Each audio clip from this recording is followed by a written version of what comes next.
Rashtrawadi Congress party Sharadchandra Pawar पक्षाचे ज्येष्ठ नेते आणि माजी मंत्री आमदार जयंतराव पाटील, प्रदेशाध्यक्ष आमदार शशिकांत शिंदे यांनी घेतली स्वर्गीय हर्षल पाटील यांच्या कुटुंबियांची भेट। वाळवा तालुक्यातील तांदुळवाडी येथील तरुण कंत्राटदार हर्षल पाटील यांनी जलजीवन योजनेच्या कामाच्या थकीत बिलामुळे केली होती आत्महत्या। तांदुळवाडी येथील हर्षल पाटील यांच्यासारखा एक युवक जो कष्ट करून वर आर्थिकदृष्ट्या स्वतःची शेतकरी कुटुंबातील या कुटुंबाची अवस्था दुरुस्त करण्याचा प्रयत्न करत होता। त्याने सरकारवर विश्वास ठेवला, सरकारच्या कंत्राटदारांच्यावर विश्वास ठेवला, त्यांच्याकडून सब कामं घेऊन त्यांचं उपकंत्राटदार होऊन त्यांना कामं पूर्ण करून दिली, पण सरकारने मात्र त्याची बिलं दिली नाही। त्याचा परिणाम झाला की हर्षल हा आर्थिकदृष्ट्या संकटात आला। गेले दीड वर्ष तो प्रचंड धडपड करून सरकारकडून बिलं मिळावी यासाठी प्रयत्नशील होता, पण सरकारने त्याच्या वरच्या कंत्राटदारांना दाद दिली नाही आणि शेवटी नाईलाजाने हर्षलने आपली आत्महत्या केली। आत्महत्याशिवाय त्याला दुसरा पर्याय राहिला नसेल। हर्षल हा अतिशय तरुण, उत्साही, उत्करू तरुण होता आणि स्वतःच्या कर्तबगारीवर आपण कष्ट करून मोठे होऊ शकतो हा त्याला आत्मविश्वास होता। आज सरकारने महाराष्ट्रातील 89,000 कोटी रुपये 5 लाख कंत्राटदारांचे थांबवलेले आहेत। सरकारने खोटी आश्वासनं दिली, महाराष्ट्रात सर्व ठिकाणी कामांची उद्घाटनं केली। ज्या ठिकाणी 30% रक्कम असायला पाहिजे बजेटमध्ये त्या ठिकाणी 1% आणि 5% रक्कम दाखवून त्या ठिकाणी सरकारने कामं वाटली आणि आज सरकारकडे कामं पैसे देण्यासाठी नाही आहेत। सरकार प्रचंड आर्थिक अडचणीत आलेलं आहे।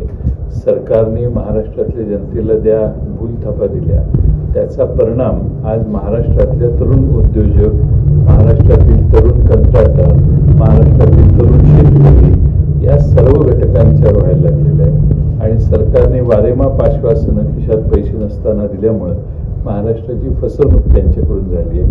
त्याचा पहिला बळी आज या ठिकाणी हर्षल पाटीलच्या रूपानं आमच्या भागातला गेला।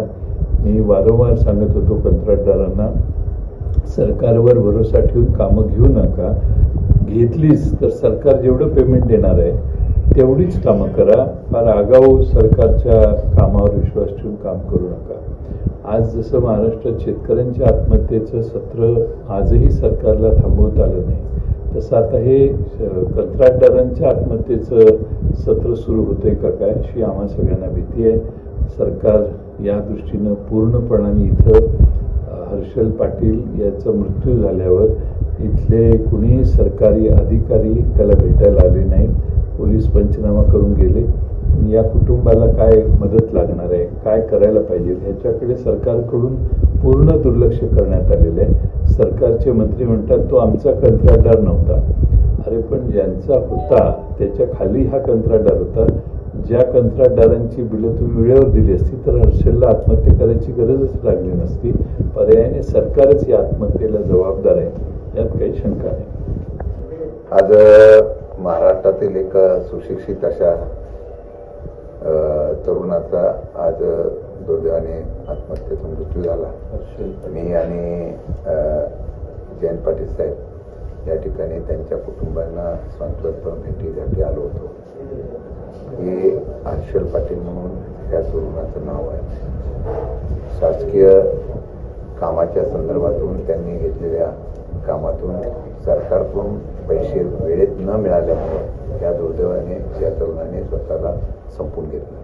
खरं तर महाराष्ट्रामध्ये शेतकरी आत्महत्या करत होते, आता तरुणसुद्धा या सरकारच्या असलेल्या चुकीच्या असलेल्या निर्णयामुळे आत्महत्या करतात। मी आपल्याला सांगू इच्छितो ही घटना घडल्यानंतर महाराष्ट्रामध्ये त्याची चर्चा होते। आम्ही सुद्धा राष्ट्रवादी काँग्रेस पक्षाच्या वतीने कौटुंबिक जाणीव म्हणून आम्ही सगळेजण भेटायला आलो। मला कळत नाही की जिल्ह्यातला एकही शासकीय अधिकारी निदान प्रांत तहसीलदार ही चर्चा झाल्यानंतर सरकारकडं त्याचा अहवाल रिपोर्ट देण्यासाठी काय नक्की घोषणा आहे ह्यासाठी आला नाही हे सर्वात मोठं दुर्दैव. म्हणजे किती निष्क्रिय पद्धतीने बेफिकरपणे ही लोक वागत आहेत याच्या प्रत्यंतरीचा आलेला आहे. आम्ही दोघेही आम्ही आता या बाबतीमध्ये मुख्यमंत्र्यांशी पण चर्चा करू. यात पोलिसांच्या माध्यमातून काय परत पुढे त्यांना शोध काय लागला याची माहिती घेऊ आणि त्या कुटुंबाला सर्वोपरी मदत करण्यासाठी निश्चितपणाने प्रयत्न करू हे आपल्याला सांगू इच्छितो. पण एक आहे की वेळेत जर राज्य सरकारने केलेल्या कामाचे जर पैसे परतावा दिला असता तर मला वाटतं ही घटना घडली नसती. आज एक छोटीशी मुलगी त्याला आहे, कुटुंब आहे आणि आज त्या भगिनीवरती त्या दुःख आम्ही पाहिलेलं आहे. खरं ह्या सर्व घटनेला सरकार जबाबदार आहे, संबंधित मंत्री जबाबदार आहे आणि मंत्री पण असे सांगतात की ते माझे कॉन्ट्रॅक्टर नव्हते. परंतु अशा प्रकारे बेजबाबदारपणाने बोलण्यापेक्षा त्या कुटुंबाला धीर देण्यासाठी जर शासकीय यंत्रणेला कोणी आलं असतं तर मला वाटतं की सरकार यावरती निश्चितपणाने भावना त्यांची कळली आहे. असो आम्ही आमचं कर्तव्य करू. मला वाटतं की या बाबतीमध्ये राज्य सरकारने गंभीरतेने दखल घ्यावी. बरीच 89,000 कोटीची थकबाकी आहे.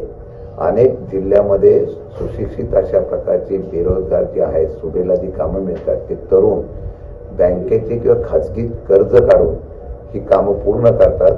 शासनाकडं पैसे नसतील तर त्यांचं व्याज वाढत गेल्यानंतर शेवटी अशा अनेक तरुणांना ही आर्थिक मंदी निर्माण झालेली आहे. त्याच्यामध्ये त्या दुसऱ्या हर्षलचा मृत्यू होऊ नये याची गंभीर्याने सरकारने दखल घ्यावी.